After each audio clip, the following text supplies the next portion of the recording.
Gentlemen and lady, welcome back to the lineup. 306 Yonge Street, Jordan Store, best city in the world, city of champions. So, with losses come trade rumors, right?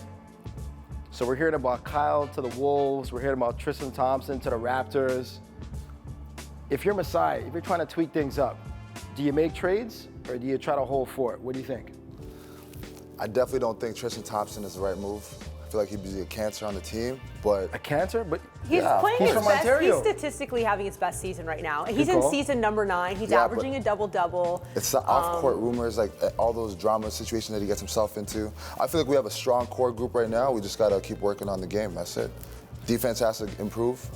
Yeah, Shots have to start dropping. I think if there is a move to be made that doesn't sacrifice the future too much and is, just a slight tweak in the right direction that could be worthwhile. The East is still relatively wide open. So is it more of you making small tweaks to go for the championship, or you guys just trying to rebuild? Look, I think given the state of the NBA right now, certainly the Eastern Conference, there is still a little bit of a wide open nature to what's going on in the East. So if there's a move to be made where the Raptors can even become incrementally better without sacrificing the future to a certain degree, then why not at this point?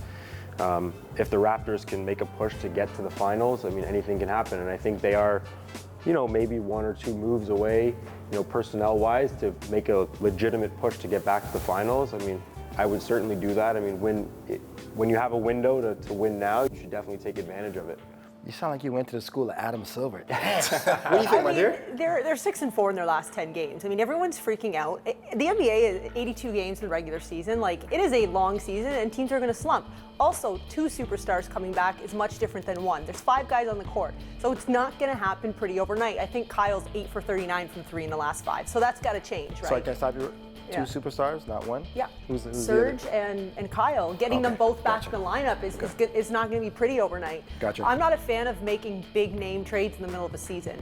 And we're still competing really tough. We're not getting Kawhi Leonard back. And I don't think we're getting a Kawhi Leonard caliber player back this year. So why are we freaking out and blowing up? I think we got to have faith in our guys, and they've got to play together like they really showed they can do. But we do have a potential superstar in Siakam. Yes, I feel like he's yeah. emerging into what we need as a big centerpiece. I feel like we can build around him, keep the same core. Fred VanVleet is stepping up, so I think we need to offer him a contract, keep him in the city, because I think those 2 guys are our future, for sure. Even with the Bucks reeling off all those wins, I think the Raps are still in the mix. And the Raptors potentially could win the Eastern Conference. It's not that far-fetched, Absolutely, yeah. So, with that being said, I know you guys can watch your boy Luka out there in Dallas. He's killing right now. So with all the comparisons, are we seeing the next LeBron? Generationally, are we seeing the next guy? I don't want to hype him up, but I think he might be better than LeBron. The numbers. I'm just saying the numbers speak for itself. Okay. The numbers. He has 15 triple doubles, which is 8 more than Magic Johnson had before he turned 21. He's putting up 30, 9 and 9.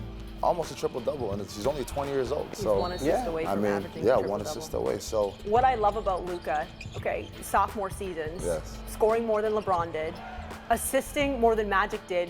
He's 1 rebound short of Larry Bird at 6'7", 6'8". But what I love about him is his offensive efficiency. He plays above the shoulders. He's so smart in a pick and roll, which is what this league is predicated on. And so even when he gets a little older, he's not the most athletic guy. He's not like a 6'10", rip and go, can dribble ball. That's not his game. His numbers are very much about his IQ on the game as well. For sure. The comparison sometimes, media talking heads, it's a little bit much, eh? It's what gets people excited. But at the end of the day, the sample size is still small. What I will say about Luka that I think is incredible and is kind of demonstrative of this generation of basketball is that, for years there was always this stigma about, European players where, of course, they were all fundamentally sound and coached properly, but they were lacking that it factor, the killer instinct, the swagger. And I think Luka is this first real hybrid of that well-coached, well-groomed, European basketball talent. The triple-double is what's sexy now.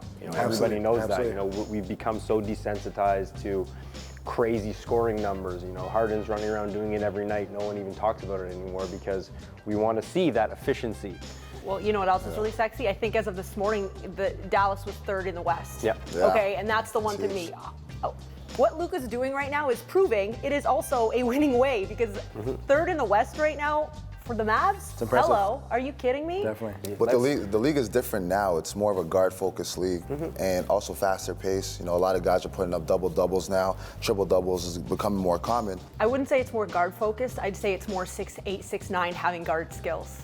I'd say actually position. the NBA is becoming more positionless. Yes, period. exactly. You which know, is that mold of, and a he's European kind of game, you gotta playing be in able that to do mold. Everybody, you got to be able to Yeah. handle the ball. You got to be able to switch screens. You got to be able to rebound. And Luka's come in and he's done it all immediately, and it's translating to winning. Right, with that being said, my man, got to get you on the chair. You ready to get in the chair? And I got you to get my number to Adam Silver, all right? You got to get that for me. Let's do it. All right.